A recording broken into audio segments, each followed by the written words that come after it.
Welcome in, everybody, to another episode of 410 Sports Talk. I'm Glenn Martin here with my co-host James Haskell. And in this episode, we're going to discuss some possible future cap casualties in the NFL that the Ravens could look to add and not impact their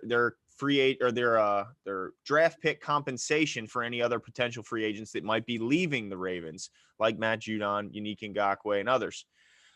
So, Jimmy, why don't you explain to the fans why the Ravens like to go after cap casualty type cuts? Yeah, absolutely. I'm glad we're doing this because the way this works, just like you mentioned, is that when we have a guy that we've drafted or we've traded for, in an example with Yannick Ngakoue, when they walk out of the door in free agency based on a magic formula, we get we get compensation in return. So, for example, the long play, Matt Judon, 5th round pick, been developed by the Ravens. Most likely, as he leaves as a free agent, we will get a 3rd or a 4th back, which is a higher round than we drafted him at, so on and so forth. So, the Ravens, obviously, if any of you guys, which all of you guys do, I'm sure, follow the Ravens religiously, you know that we value our draft picks.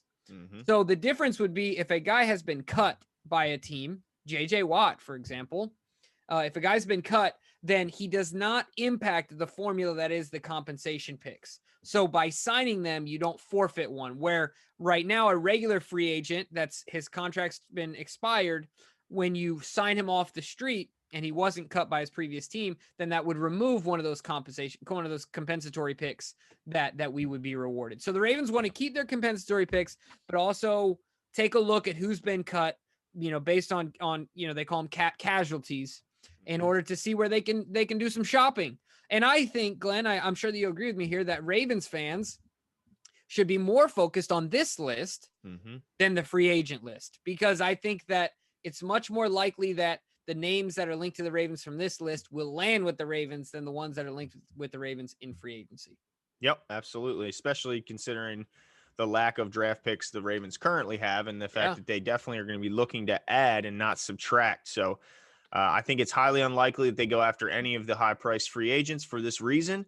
But at the same time, they do have quite a few that are looking to sign elsewhere. So they could maybe sign one and knowing that they're expecting to lose Judon, Yannick, and both of those guys would likely bring back at least a 4th and possibly a 3rd round comp pick. So yeah, let's get right into this list because there's some interesting names, man. Some interesting names, some familiar faces, some new guys that I think we could add. And I want to start. Let's start with the wide receiver position, Jimmy, because it's been a lot of confusion going around. Like, what are the Ravens going to do? Are they going to look to bolster this unit through free agency, through the draft, combination of both? Are the guys that are here, the young guys, are they all going to be here next year? I think we anticipate at least 3 of them, but there's some question marks around one of them. So, and we didn't give enough talk about Dion Kane. So we hear about him in the comments section a lot. A lot of fans are high on the potential of Dion Kane and what he might be able to bring if he can stay healthy. Originally drafted by the Colts a couple years ago, I think he played at least 1 year with the Steelers. When you looked a little bit at Dion Kane, what did you see from Dion Kane as he's a future contract, right? And could you explain what that is? Yeah. So basically what that means is, so a future reserve contract means that he is in, any other team is ineligible to make a deal with him, that he will be, they're usually vet minimum deals, but you sign them to these deals previous to the new league year starting. So what you're doing is you're designating them that away from free agency. You're going to get money from us. We're going to go in early, right, before you test the market and go with other teams. So you do give up. You are admitting as a team, right, you're losing leverage. But for guys in certain scenarios, it's worth it. So a guy like him, who I would consider to be, the Ravens taking a flyer, this is one way that they're able to do that, where he's kind of bounced around. But signing him to this future reserves deal, he's going to get a league minimum. He's going to count towards the 2021 league year for all offseason activities. For the 90, he's going to count towards the 90-man roster. Now, the same implications would apply if they did decide to cut him, as if a vet minimum type deal had been agreed upon instead of just this future reserves deal. Okay. Yeah, basically what they're doing is they're putting him in his pocket. They're putting him in their pocket. They're putting him in their pocket, right? Yeah. But yeah, like you said, I did watch some stuff on him, and obviously, being that he played for Pittsburgh, we got a little bit of a look at him. And he is, I mean, he's 6'2", 200 some pounds, was a player at Clemson. He's a relatively bigger frame guy, not as big as like a Miles Boykin, but he certainly seems to me, look, I don't want to fall in love with highlights. I know a lot of people do that. Seems to me to be a better route runner. Like, okay. I think that that's fair to say, based on the fact that I don't even know if they allow Boykin to run the routes that I saw this guy run. Right. Also, I think it's encouraging that based on the fact that he played for the Steelers, they rely a lot on their wide receivers, and I think that they're much more complex in their concepts. And if he was able to, I think part of the reason why he played, his quarterback was Duck Hodges. Yeah, that's not going to do you many favors. And Mason Rudolph. Yeah. So, I think that there is an opportunity for this kid to make the squad, is I guess what I'm trying to say. I thought that people were falling in love with the highlights, and I might be into a little bit of the same as well. But one play in particular, this is one play, but he did exactly what you said. He was in a physical, he was hand fighting with the DB and went up and high pointed the ball, and he caught it, and he came down with it. So I was like, refreshing. I like hearing that. Yeah, right? I like hearing that. That's encouraging to hear. So I guess the big question, can the guy stay healthy? And the Ravens do have a track record lately of keeping their team relatively healthy. So maybe he looks at the team like the Ravens and says, man, I want to go to that team and see if I can kind of jumpstart my career. But as you also said, it's no guarantee that he even, makes the roster, and it would be it wouldn't be a big financial. They're not financially tied to the guy, so they could cut him if they wanted to. So let's talk about some potential cap casualties that could be added to the team. And I'm going to start with Tyrell Williams. We most recently saw him with the Vegas Raiders. And then before that, he was with the Chargers, I believe, in LA. And then before that in San Diego, I believe. So he's 29 years old. He really came on hot for the Raiders before he got injured. He was playing really well for them. He's a big guy. He's a deep threat. He was Derek Carr's number one target. I mean, until he went down. So I think Tyrell Williams would add exactly what the Ravens need to this offense. He's an outside guy who brings that size that you're looking for. He's 6'4", 205, comes out of Western Oregon. And there's no chance he's going to be on the team this year with an $11.5 million cap number that they could get rid of with no penalty, no dead cap money. So he's definitely going to get released. And then the question comes down to how much does the team willing to pay him? And, that's a big question, because I think when he's on the field, he plays well. It's another guy. But look, the Ravens are going to be looking for a lot of these guys that, if they can stay healthy, can contribute. And that's the big question mark on him. And that's why you can get him for a cheaper price. So I like what Tyrell Williams could bring to this team. I'm confident that if he can stay healthy, he's exactly what they need. And that, that's the big if, though, if they can keep him healthy. Yeah, and part of our formula, if you will, coming up with these names, guys, just so you know, we didn't pluck them out of thin air. And, we did our research, but then also what we tried to do was put that in the context of the Ravens as far as fit, like Glenn was talking about, and the possibility of it actually happening, right? So there's certain guys we're not going to talk about because while they're going to be cut, or, while they're going to be cut, we don't see it as a high likelihood of that player coming to the Ravens. So there might be other names that you guys are like, well, you didn't talk about this person or that person, but we're trying to combine, fit with likelihood of him joining the Ravens. So I agree with you there. I think that I would be, as far as need, he's 29 years old, like you mentioned, so he's still got a lot of tread left on the tires. The other thing too is that last year, if I'm not mistaken, his injury was a labrum. Wasn't a lower body injury. Right. And he missed the whole season. So I understand. Right. But before that, I just want to remind people, he played 4 straight seasons in which he played all 16 games. Yeah. And I think that while the labrum can be touchy and can be delicate in recovery, and then also, could re-injure and things like that. At the very least, he's got to be happy to know that he can, to a certain extent, be out there strengthening his lower extremities, getting out there and trying to do as much as he can from a cardiovascular perspective. Because I think that trying to get your legs back under you while you're trying to perform is what causes injury, secondary and tertiary injuries. So I like that as well. Now I'm going to go with another guy, just like you said, that has been injured in the past, but when he's on the field, he gets it done. He's a little older, a little longer in the tooth, straight out of Long Beach. Desean Jackson, 34 years old, but when he's out there, still gets it done. Now, I can see the comments already are going to be blowing up. No Desean, no Desean, no Desean. But the reason that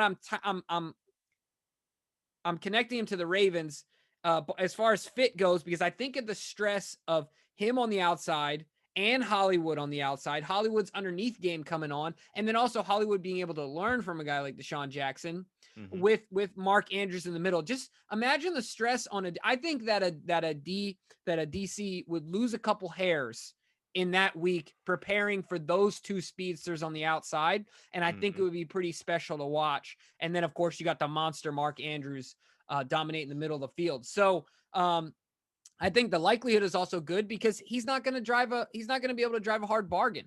He doesn't have a ton of leverage right now. He's coming off not a great season statistically because of the injuries, but when he was out there, looked good. I remember his first game back. He played for like 3 quarters and had the ankle injury, but he was tearing it up. Yeah, caught a bomb. Yeah, he was just another day in the neighborhood for Desean Jackson, right? So, I think that the likelihood is there. I think that his market won't be crazy high. And then on top of that, I think that fit-wise, while he's not a big body guy, the stress he puts on a defense is just tremendous.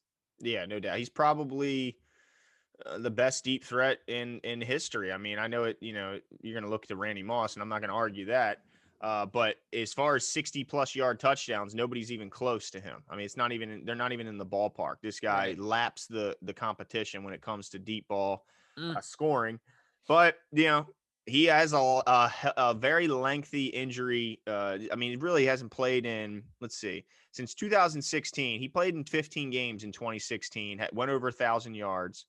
But since then, he's only played in at the most 13 games. In the last 2 years, he's played in just 5 and 3. So, but that's a good thing in a sense, because that means he's going to come cheap, and the Ravens don't have a lot of space. And I do think, I'm looking for more of that big time possession type receiver, but I would not mind adding a bona fide deep threat to go opposite Hollywood also and help, take the top off and let Andrews work underneath. So I would not be, look, if he's healthy, he's phenomenal.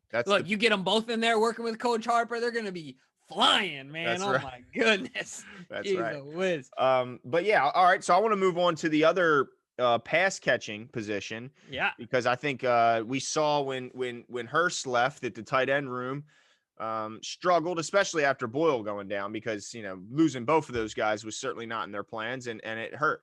So I think there's a guy that's out there that could really add something to this passing attack, and I think he may even be better for the Ravens than one of these big time outside receivers, because Greg Roman tends to know how to use a tight end, and he kind of struggles on how to develop and involve the outside receiver. So David Njoku, the tight end out of Cleveland, who was unhappy last year, almost forced his way out last season before being convinced to stick around.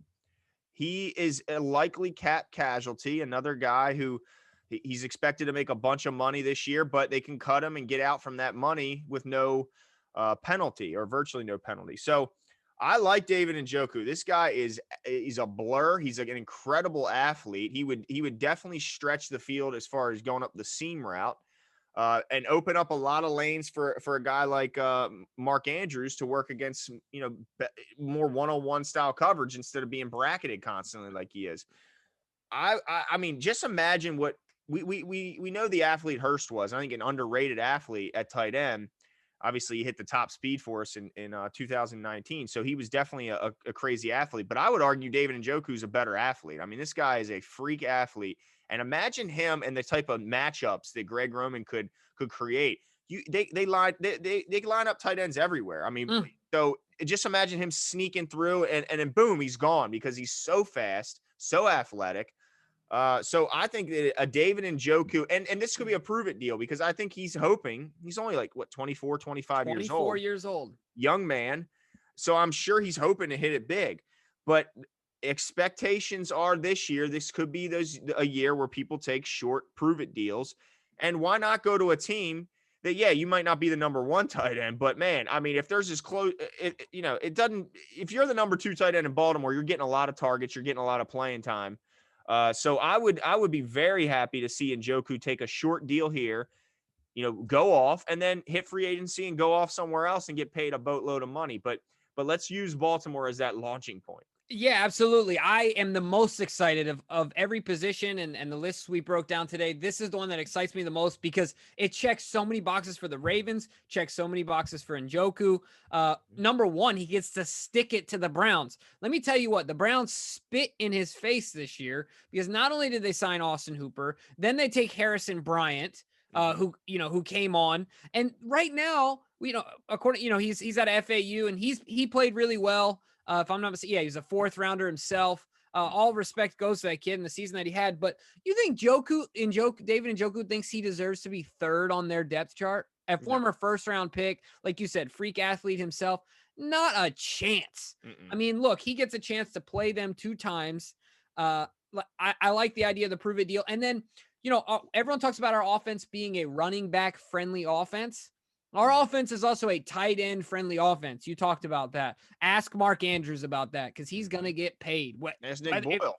Yeah, exactly. And let me tell you what, if the Ravens don't want to pony up, Mark Andrews' market will be out the door. I mean, the line will be out the door for his services. And like you said, I think that a lot of that, not that Mark hasn't, he has the value, but a lot of that has to do with the system that Greg Roman has created. So if I'm Njoku, that's going to be my first stop because I get to stay in the division. I'm familiar with them, first rate franchise. But then the usage of the tight end in Baltimore is exciting. It has to be exciting to a guy like him. And man, he would be awesome in purple and black, man. And that pool of, hey, look, you can go beat up on your former team, the Browns, and kind of remind them at least twice this year why they should have kept you instead of going elsewhere and signing, the big free agent and drafting Bryant. So yeah, I think he would be a nice one. But let's now really quickly before we move on from him, I know that there's been some stories. I don't have any confirmed information, but he's a little egotistical, a little bit of a hothead. I think a lot of that has to do with the fact that he's 24 years old. And he was in such a mess of a culture. Right. So do you think that the Ravens have any concern? We've seen them sacrifice it all on the altar of culture. Right? Oh, yeah. They're going to be in litigation all offseason with Earl Thomas because they want anything to do with him sacrificing or compromising their culture. Do you think that would impede the Ravens from starting those conversations with Njoku? Or you don't see that as a concern? Well, I guess you'd have to. The thing that would be encouraging is that he ultimately decided to stay in Cleveland and was relatively quiet after that, initial trade request. So I think that's got to be encouraging that when they finally got a stable GM and a bona fide coach in Stefanski, they were able to convince him to stick around, despite the fact that he was looking at that depth chart and going, I don't know how I can become, a main contributor in this offense. So I think the fact that he was eventually able to calm down and realize that, let me just play it out and see what happens. Because they did have a very tight end heavy and friendly offense under Stefanski in Minnesota. I mean, both his tight ends, I think, got like equal targets. So I'll be encouraged the fact that he was willing to eventually stick it out and do so quietly. So, yeah, I think that I wouldn't really be bothered by that. The culture that's here in Baltimore is nothing like he was seeing under Freddie Kitchens, or I'm not sure if he was under Hugh Jackson's last year or not, but I think Kitchens was 18, 19. And I think, Hugh Jackson was in 17. So he had a mess of coaches, and the only one who could convince him to hang around and kind of calm down was the good one in Stefanski. And we know we got a pretty good one here in Baltimore. So I'd be happy with him coming here. But next position I want to go to is edge rusher, because we got 2 pretty good ones leaving, expected to leave rather, in Matt Judon and Unique Ngakoue. And I'm worried, Jimbo, because I'm looking around, I'm thinking, who's going to rush the passer for the Baltimore Ravens? Because if you're telling me that it's Jalen Ferguson, then I'm not happy. I'm not thrilled. And as much as we like Calais Campbell, I think his speed is gone. I mean, he's not speed rushing off the edge. If he's going to get there, he's going to have to use the bull rush, or he's going to have to use power, and that takes time, and quarterbacks so who is going to rush the passer this year, Jimbo? Is there a guy out there that might get cut that could help provide some pass rush? I think that the name is another AFC North familiar type guy who felt like, I'm sure Glenn and I both, and a lot of you guys as well, feel like he played in this division forever. and that's Carlos Dunlap. I still think of the video of him ripping off his parking, his parking spot sign and leaving Cincinnati and going over to Seattle and playing really well. I think you said he had 8.5 sacks this year, something like that. 8, yeah. So to me, bringing in a vet guy like that on a 1-year deal, once again, very Raven-like move. A coach that knows how to treat veterans and get the most out of them. A DC who he's going to have fun with. Yeah, absolutely. I think he's a great fit. He's 31 years old. I think once again, he's still got some tread left on the tires, and I think he's a good player. I mean, I think he's a consistently undervalued player because of where he played. And I think he can come in here and wreak some havoc, man. So I like that fit. What about you? Yeah, I'm a fan. I mean, I like that he's got the familiarity with being in the AFC North for so long. I'm sure he's been looking over from the sidelines of the Bengals and wishing he was here in Baltimore for quite some time after he had to put up with that craziness for, I mean, how many years has he been there? And he's real. I mean, they haven't really improved their facility. I mean, anyway, so I'm sure he was happy to get out of there. But yeah, let's come back and beat up on him a little bit. Come back, put on the purple, and take it to the stripes. You know what I mean? I mean, he had 10 sacks last year, 8 this year. The guy is a bona fide edge rusher, and I think in Wink's system. And let's also remember, this isn't a guy who's a one-trick pony. This guy plays the run. So in 2018, he was one of the highest rated run defenders in the league at an 86 rating according to PFF. And then last year, 89 run defense. So, I mean, as good as he is as a pass rusher, he's an even better edge defender as far as defending the run. So, and his ability to affect the pass being his height. We saw what Calais did this year, to have another giant up there at 6'6" himself in certain situations where and length. I mean, this guy, he would be a perfect ad. And in Wink's system, now I know that they're losing some of that depth they had at the edge position, but I expect Pernell McPhee to be back here. I think I would be stunned if he goes somewhere else and anyone else finds him more valuable than the Ravens find him. Yeah. So I anticipate him to be back. And now you can run like a timeshare to where you're not asking him to play 80, 90% of the snaps, more like 65% of the snaps. And you get him in there in the key moments that matter most, and you let him do what he does best. So yeah, I think he would be a fantastic ad. A guy that Big Ben or whoever's under center in Pittsburgh would be sorry to see returning to the AFC North. Yeah. And yeah, so I like Carlos Dunlap. Yeah, I like that one too. And that's probably the one that excites me the second most behind Njoku. Part of it is because both of them are from AFC North foes. And so I like to not only strengthen ourselves, but weaken those around me. So yeah, nothing wrong with that. No, absolutely. While he's coming from Seattle, you still get the point. Yeah. All right. So let's move to we're going to do O-line. We're going to do interior O-line and tackle. Now interior O-line is where we'll start.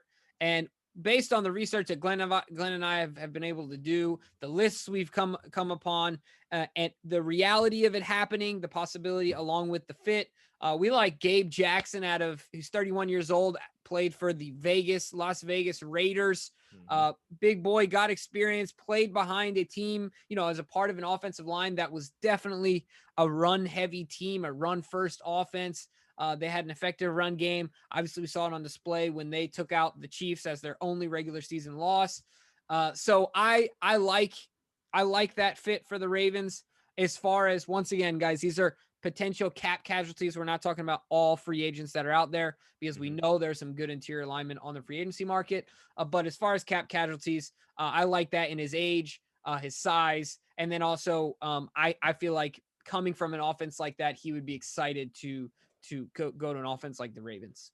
Yeah, I think he would be happier in an offense like the Ravens. I mean, you mentioned, they have a good running back there, but they definitely threw the ball more than they ran the ball. I mean, they threw the ball.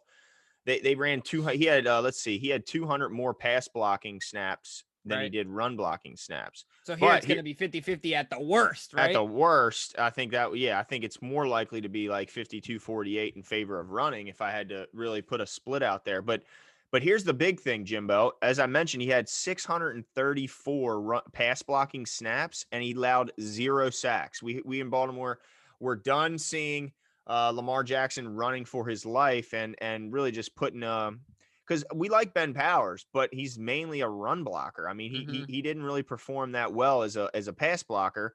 And so they could be looking to add some interior line help. And a guy like Gabe Jackson would definitely help in the pass blocking game. And at 6'3", 335, he's no slouch as far as being able to move people as well. I do wonder how fleet of foot he is at his age and size, if he's able to move like the Ravens sometimes ask their guards to help pull and stuff.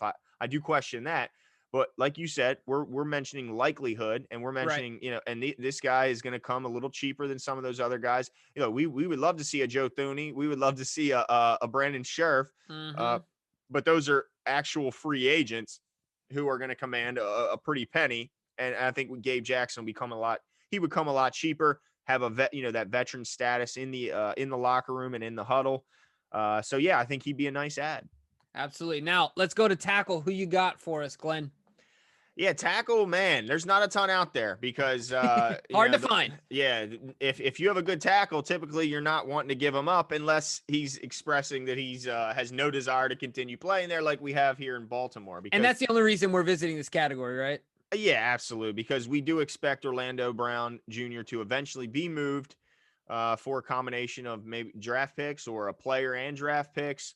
We're not really sure exactly yet, but we are anticipating the Ravens to be in the market for a tackle. So an anticipated cap casualty is tackle Bobby Massey, who isn't he's not someone who's going to blow your hair back. Yeah, not much of a needle mover.